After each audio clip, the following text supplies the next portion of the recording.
नमस्कार, आप देख रहे हैं खबर फास्ट। सवाल आपका लेकर हाजिर हूं मैं पूजा सचदेवा। कोरोना की तीसरी लहर को लेकर पिछले कई दिनों से कयास लगाए जा रहे हैं कि क्या तीसरी लहर आएगी और अगर आएगी तो कब आएगी। क्या दूसरी लहर से ज्यादा खतरनाक होगी तीसरी लहर, क्योंकि तीसरी लहर आने के संकेत मिल रहे हैं। स्वास्थ्य मंत्रालय ने आगाह कर दिया है कि दुनिया भर में कोरोना की तीसरी लहर दस्तक दे चुकी है और अगर हमने कोरोना नियमों का पालन नहीं किया तो हमें भी इसका खामियाजा भुगतना पड़ेगा। नीति आयोग के सदस्य डॉक्टर वीके पॉल ने शुक्रवार को कहा कि कोविड-19 के खिलाफ लड़ाई में अगले 100 से 125 दिन क्रिटिकल है, महत्वपूर्ण है। तो क्या यह समझा जाए कि 100 से 125 दिन के बाद थर्ड वेव हिंदुस्तान में दस्तक दे सकती है और कितनी खतरनाक हो सकती है अगर ऐसा होता है तो? आज सवाल आपका में इसी पर होगी चर्चा।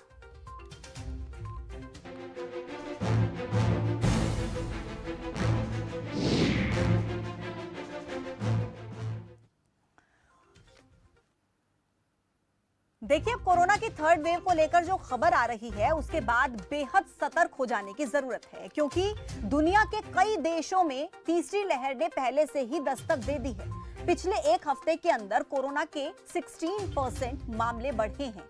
इस खतरे को देखकर भारत की ओर से भी कहा जा रहा है कि अगले 100 दिन बेहद महत्वपूर्ण है।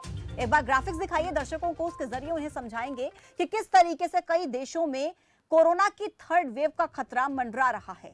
कई देशों में बड़ी तेजी के साथ कोरोना के मामले बढ़े हैं।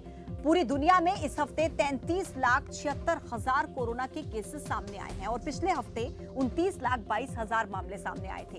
अगर इस हिसाब से देखा जाए ना तो 16% की बढ़ोतरी अब तक कोरोना के मामलों में हो चुकी है। कोरोना की रफ्तार कोई सामान्य तो है नहीं। स्पेन की अगर बात करें तो कोरोना के मामलों ने डरा दिया है। यहाँ पर एक हफ्ते के अंदर ही कोरोना वायरस मामलों की संख्या में 64% का इजाफा देखने को मिला है।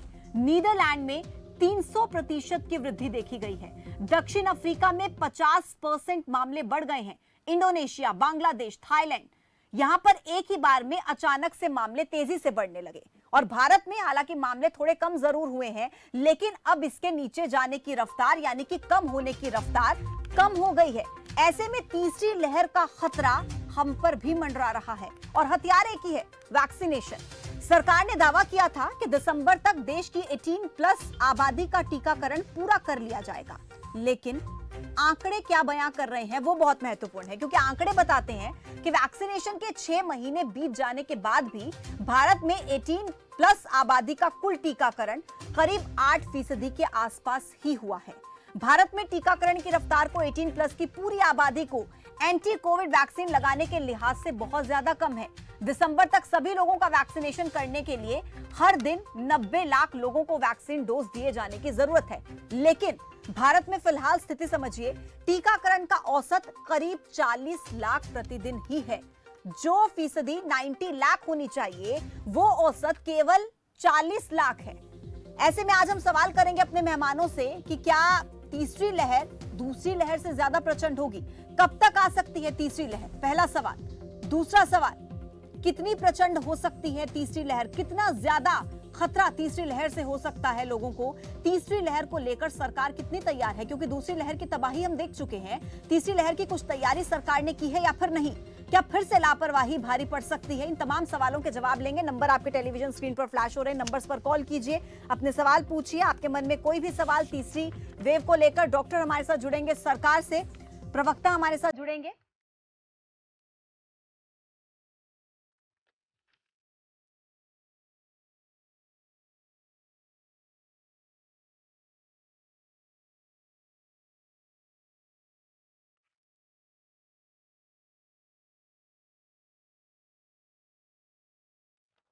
तो दो मेहमान इस वक्त मेरे साथ जुड़ गए हैं। सबसे पहले आपका तारुफ उनसे करा देती हूं। बीजेपी से प्रवक्ता शुभेंदु शेखर अवस्थी इस वक्त हमारे साथ जुड़ गए हैं और शरद लखोटिया हैं हेल्थ एक्सपर्ट, वो भी इस वक्त हमारे साथ जुड़ गए हैं। दोनों का बहुत बहुत स्वागत है।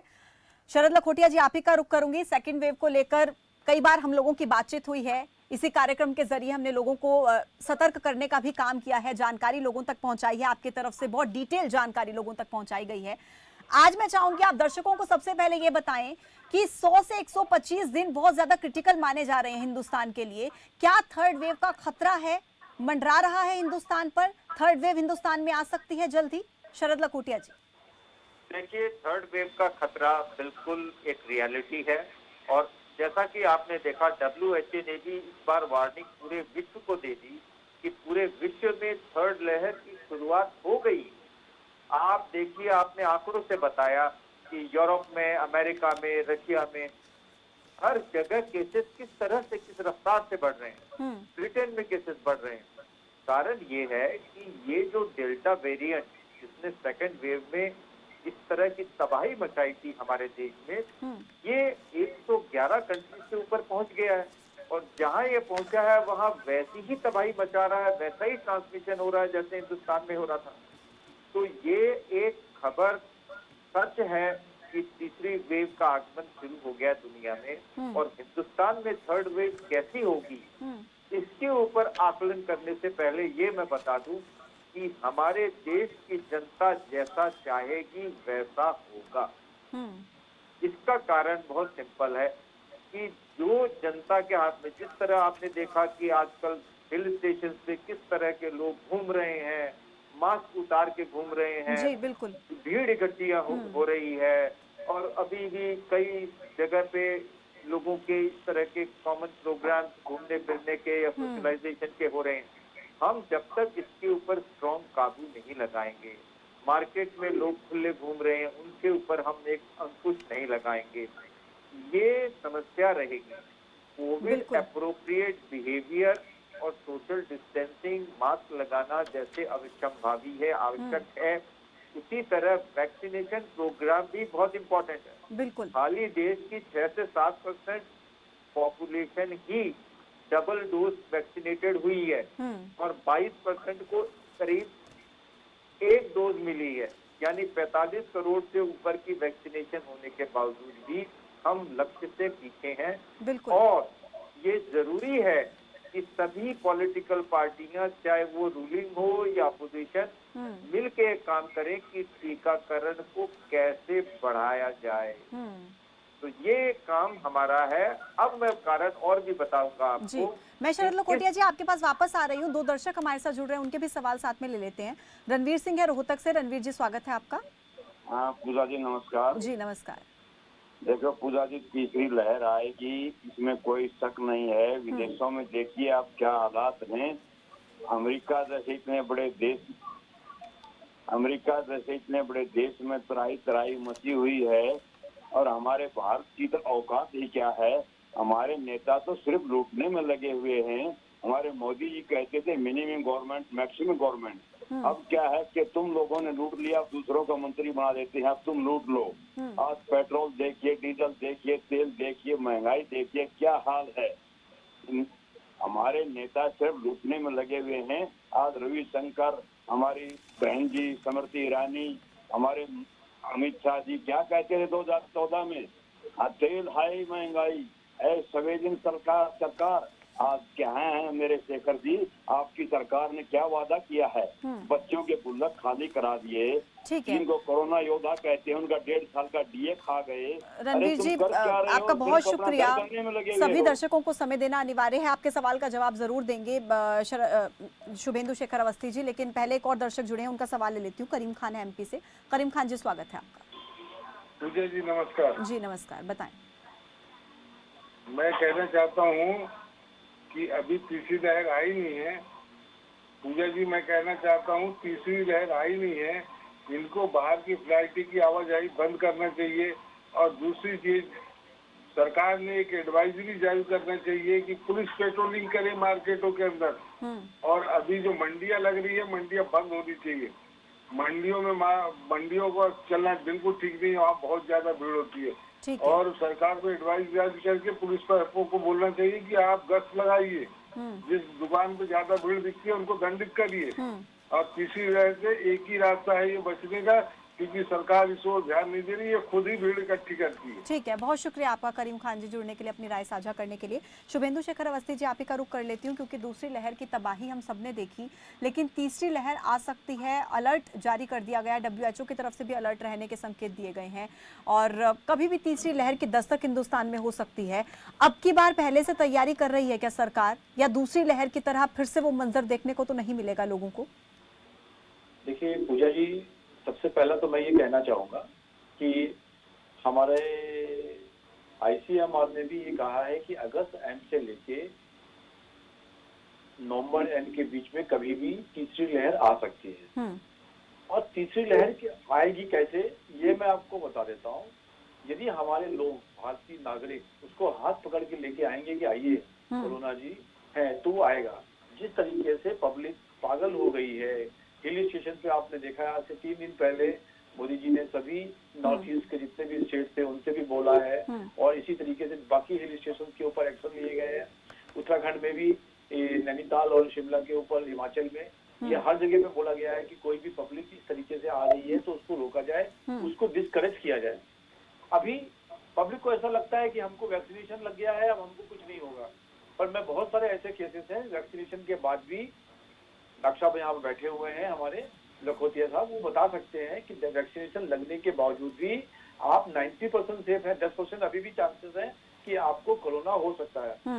अभी हमारी जो हर्ड इम्यूनिटी है, बहुत सारे केसेस जो 12 स्टेट्स हैं जहाँ पे बहुत सारा केसेस हमारे हुए थे, वहाँ पे बहुत सारे लोगों को बनने के कारण उनकी एक इम्यूनिटी डेवलप हुई है। बाकी वैक्सीनेशन को भी जो प्रोसेस है, इस महीने में हम लोगों ने जो सुप्रीम कोर्ट में भी हलफनामा दिया था, उसमें बताया था कि 14 करोड़ हम वैक्सीनेशन देंगे पूरे भारत को, उसकी जगह पे हमने 21 करोड़ दिया है। अगले 2-3 दिन में, 4 दिन में, 5 दिन में नोजल वाला भी आने वाला है, और एक 30 करोड़ का हमने और वैक्सीनेशन का हमको ऐसा है। शुभेंदु जी, एक सवाल मैं इस बीच आपसे करना चाहूंगी, क्योंकि आपने कहा कि पर्यटन क्षेत्रों में हमने देखा जिस तरीके से लोगों की भीड़ बढ़ रही है, क्या आपको लगता है, जाहिर सी बात है कि हाँ, इसमें लोगों के कहीं ना कहीं अवेयरनेस की कमी जरूर है, लेकिन क्या आपको लगता है कि सरकार को इस पर कदम उठाने की जरूरत नहीं है? क्योंकि धार्मिक यात्राएं जिस तरीके से चल रही हैं, कई ऐसी तस्वीरें हमने देखी जब लोगों की भीड़ इस तरीके से जुटनी इकट्ठी हो गई है, क्या इसमें केवल और केवल लोगों की कमी है? क्या सरकार की तरफ से लापरवाही आपको नहीं लगता अभी हो रही है? उसकी ओर से जितना भी हम लोग प्रचार कर सकते हैं, एक्शन ले सकते हैं। हमने दिल्ली के अंदर कई मार्केट बंद कराए, जहाँ पे ज्यादा भीड़ होती थी, दिल्ली में उस मार्केट को 5 दिन के लिए बंद कर दिया गया। तो वहाँ के लोगों ने उसको फिर एक्सेप्ट किया, और खास वहाँ के जो दुकानदार थे, अब वो वही कहते हैं कि भाई हम इतने लोगों को ही मार्केट में एंटर करने देंगे। जैसे मॉल में कभी आपने देखा बीच में रेस्ट्रिक्शन थी, तो जब आपको लगता था कि 100 लोग जा सकते हैं, तो 101 तभी आएगा जब कोई एक बाहर से निकलेगा। इस तरीके से हमको कुछ ना कुछ करना चाहिए, दोनों चीजों का बैलेंस बना के चलना चाहिए। इसी तरीके से हिल स्टेशन में भी करना चाहिए। मैं वही पूछ रही हूँ कि क्या सरकार इस बैलेंस पर ध्यान दे रही है? क्या इस बैलेंस सबको ऑर्डर दिए गए हैं, सबके साथ जूम मीटिंग्स हुई हैं, और उसमें प्रधानमंत्री ने खुद बात करी है, और सभी स्टेट्स को ऊपर बोला गया है कि इमीडिएटली एक्शन ले। 18+ का वैक्सीनेशन दिसंबर तक पूरा करने का लक्ष्य, क्या आपको लगता है कि इस लक्ष्य तक, इस टारगेट तक आप लोग पहुंच पाएंगे? क्योंकि अभी जो आपकी स्पीड होनी चाहिए वैक्सीनेशन की, वो 90 लाख एवरीडे होनी चाहिए, लेकिन अभी वो 40 लाख के आसपास है। इतना बड़ा गैप है, कैसे इस गैप को फुलफिल करेंगे आप? क्योंकि अगर इसी स्पीड से चलते रहे तो 6 महीने से ज्यादा का वक्त लग जाएगा। देखिए, आप कभी यहाँ पे वैक्सीनेशन सेंटर पे जाइए, आपको बिल्कुल भीड़ नहीं दिखाई दे रही आजकल। इसका मतलब है पब्लिक अपने आप से, जो पढ़ी लिखी पब्लिक है, वो भी नहीं जा रही है। सर, मैं आपको ऐसे वैक्सीनेशन सेंटर्स की तस्वीरें भी दिखा सकती हूँ जहाँ पर बहुत भीड़ है, लेकिन लोगों को वैक्सीन नहीं मिल रही है। दोनों चीजें हैं। इस महीने में हमने 14.5 करोड़ वैक्सीनेशन का प्लान किया था, जो अब हम 20 करोड़ से ऊपर दे रहे हैं। अगले महीने में हम लोग 42 करोड़ वैक्सीनेशन का प्लानिंग है। तो उसमें जो 42 करोड़ आएगा, तो हमको ऐसा लगता है कि हम जो 18+ वाले हैं, उनको हम अगस्त के एंड तक काफी 70-75% तक हम कवर कर लेंगे, और जो कुछ पेंडिंग रहेगा वो मिड ऑफ सितंबर है। हमको ऐसा डाउट है कि ये सितंबर एंड में थर्ड वेव आएगी, उससे पहले हमारा वैक्सीनेशन प्रोसेस काफी हद तक हम कवर कर पाएंगे, ऐसा मेरा और हमारी सरकार का सोचना है। लखोटिया जी, इससे जुड़ा सवाल मैं आपसे करना चाहूंगी, क्योंकि देखिए लखोटिया जी, जिस तरीके से हमने देखा कि हमारे देश के लोगों में कहीं ना कहीं वैक्सीन को लेकर के डर था, मन में कहीं ना कहीं एक झिझक थी कि हम वैक्सीन लगवाएं या फिर ना, कोई साइड इफेक्ट इससे हो सकता है। बहुत मेहनत लगी, सरकार की तरफ से भी कोशिशें की गई, मीडिया की तरफ से जागरूक किया गया, बहुत कोशिशें लगी, जिसके बाद लोगों के अंदर कहीं ना कहीं अवेयरनेस आई कि हम उत्साहित हो रहे हैं वैक्सीन लगवाने के लिए।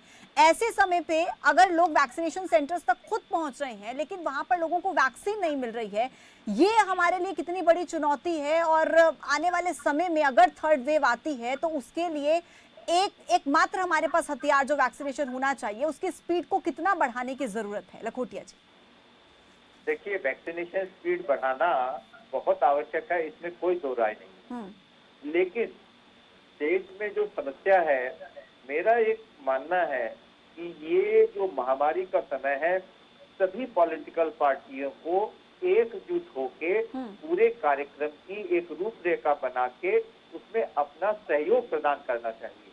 अगर हम आज पेट्रोल की बात को लेके सरकार के ऊपर ठीकरा फोड़ें, ये बोल के उनको बदनाम करें कि इन्होंने ये नहीं किया, ये डिस्कशन न करके ये बताएं कि ये पॉजिटिव एक्शन आप ले सकते हैं। अगर आप ये लेंगे तो वैक्सीनेशन प्रोग्राम, वैक्सीन उपलब्ध कराना ये ज्यादा आसान होगा। सरकार की एक प्रॉब्लम है कि हर एक वैक्सीन को जिनको अप्रूवल में पाइपलाइन में है, वो जब तक उनका साइंटिफिक अप्रूवल नहीं होगा वो उसको रिलीज नहीं कर सकती जी। इतनी सारी वैक्सीन पाइपलाइन में है कि जैसा कि शेखर जी ने बताया कि अचानक वैक्सीन बहुत सारी मार्केट में आ जाएंगी और लगने लग जाएंगी। लोगों में जागरूक होना भी बहुत आवश्यक है। जैसे कि कई सेंटर में वैक्सीन अवेलेबल है, लोग नहीं है, तो लोगों को जागरूक करना और वैक्सीन की उपलब्धता करना, इसमें पक्ष और विपक्ष सबको मिलके एकजुट होकर, क्योंकि ये भारत सभी पॉलिटिकल पार्टियों का है और हमें हमारे देश की जनता को बचाना है। हमारा उद्देश्य यहाँ माइलेज लेना नहीं है, पॉलिटिकल माइलेज लेने के लिए बहुत सारे इश्यूज हैं।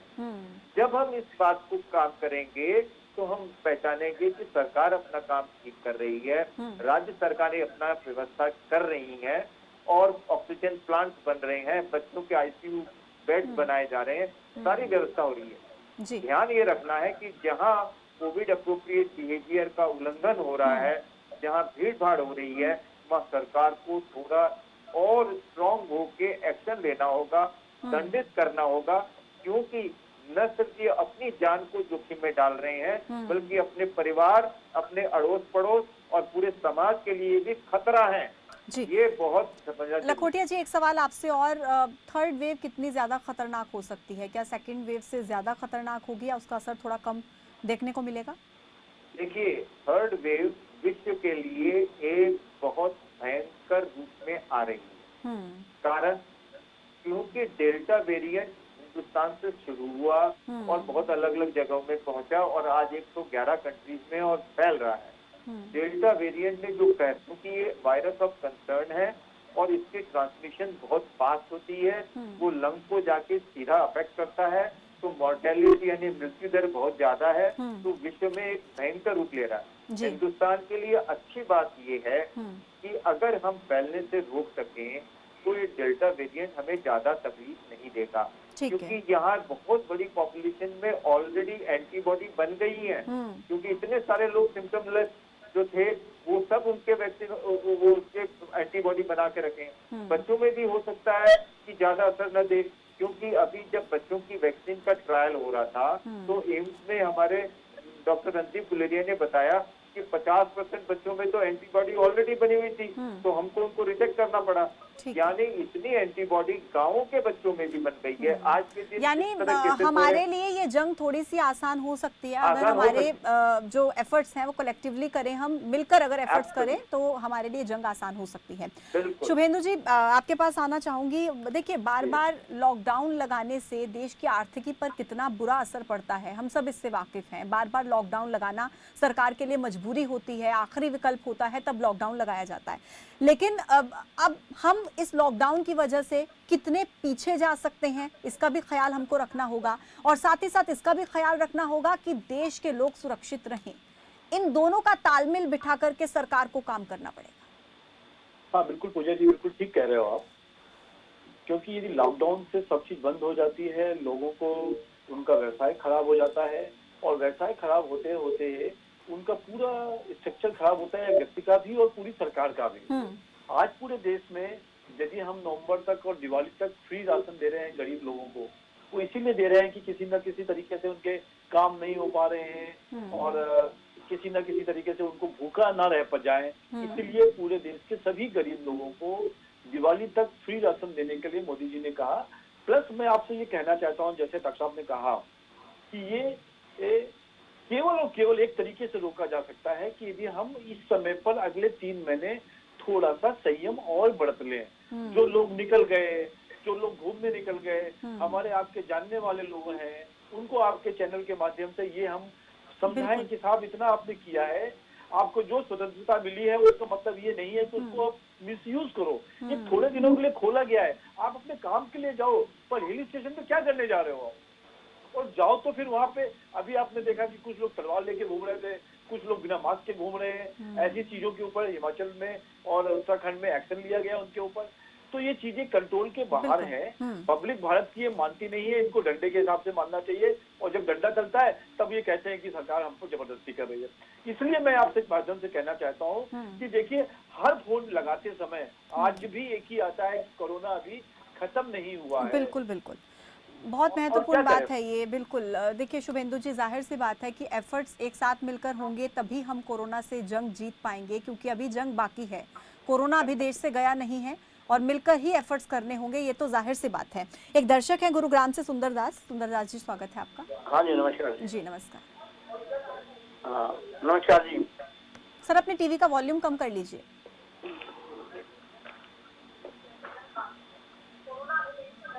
हाँ जी, एक है ना हमारे गुड़गांव के अंदर वैक्सीन के लिए नीचे सवेरे टोकन दिया जाता है, उसमें थोड़ी दिक्कत परेशानी होती है। बच्चों ने नौकरी पे जाना होता है, पहले अगर टोकन मिलता है 8:30 बजे से 10 बजे तक टोकन प्राप्त हो करके फिर वैक्सीन लगती है, उसमें 100 डोज दिए जाते हैं, उसमें बड़ी परेशानी होती है। ठीक है, आपका बहुत शुक्रिया। जाहिर सी बात है अभी थोड़ी समस्या का सामना वैक्सीनेशन को लेकर करना पड़ रहा है वैक्सीनेशन सेंटर्स पर। शुभेंदु जी, इस तरफ भी ध्यान दिया जाए, ये बहुत जेन्युइन प्रॉब्लम है मुझे लगता है। 10 दिन के अंदर ये वैक्सीनेशन की जो शॉर्टेज की समस्या है वो खत्म हो जाएगी। और ऐसा प्लान किया जा रहा है कि डे एंड नाइट दोनों में लगा सकते हैं। जो हमारे गुरुग्राम के वो है जिनको दिन में वर्किंग में है, वो शाम को और रात को भी लगा सकते हैं। ऐसी प्लानिंग 25 जुलाई के बाद चालू हो जाएगी। ठीक है शुभेंदु जी, उम्मीद करते हैं कि वैक्सीनेशन का काम जल्द ही पूरा हो। लेकिन लखोटिया जी के पास जाऊंगी, उनसे पूछना चाहूंगी कि अगर वैक्सीनेशन का जो टारगेट हम लोगों ने सेट किया है, उस टारगेट तक अगर हम पहुंच जाते हैं, उसके आसपास भी अगर हम पहुंच जाते हैं, तो कितनी बड़ी उपलब्धि हम लोगों के लिए होगी और थर्ड वेव का खतरा कितना कम होगा, उससे लड़ना कितना आसान होगा? बिल्कुल, वैक्सीनेशन प्रोग्राम इंटेंसिव करना है। लेकिन एक बात मैं ये बता दूं कि विश्व में हर जगह जहां कोरोना फैल रहा है, चाहे वो अमेरिका हो, चाहे वो यूरोपियन कंट्रीज हो, जहाँ इतनी फास्ट बढ़ रहा है, हर जगह वहाँ वैक्सीनेशन प्रोग्राम में डेफिशिएंसी है, प्रॉब्लम है, बढ़िया नहीं है, लोगों का ऐसे बिहेवियर है। इस मामले में 135 करोड़ का ये देश को संभालना कोई मामूली बात नहीं है। लेकिन हमको इस समय में सरकार का सहयोग देना चाहिए, चाहे केंद्र सरकार हो चाहे राज्य सरकार हो, क्योंकि हमें वैक्सीनेशन प्रोग्राम कंप्लीट करना है। अगर वैक्सीन उपलब्ध है तो उसका उपयोग हो। जैसे शुरुआत में बहुत सारी वैक्सीन वेस्ट हो गई, कई लोगों में नेगेटिविटी के कारण उस समय ठीक हो नहीं पाया। इन सब चीजों से हमको समझ लेके आगे के लिए पथ प्रशस्त करना होगा।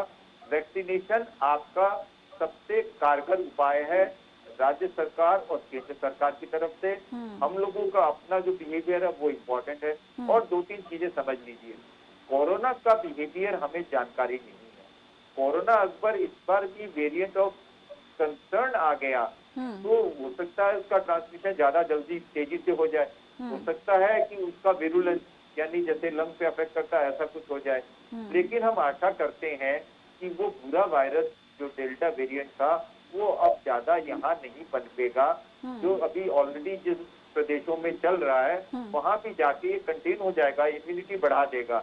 लेकिन अगर हमने कोरोना अप्रोप्रिएट बिहेवियर अपनी तरफ से काम किया और सरकार के काम में सभी मिल के सहयोग किए, बिल्कुल लखोटिया जी, मुझे लगता है कुल मिलाकर ये बहुत जरूरी है कि सरकार हम पर रोक लगाए लॉकडाउन के माध्यम से। उससे बेहतर है कि हम खुद पर रोक लगा लें कुछ समय के लिए और खुद को सुरक्षित रखें, अपने परिवार को सुरक्षित रख पाए। हम लोगों की खुद की भी जिम्मेदारी है, सरकार के साथ साथ मिलकर काम होगा। बार बार एक ही बात दोहराई जा रही है यहाँ पर।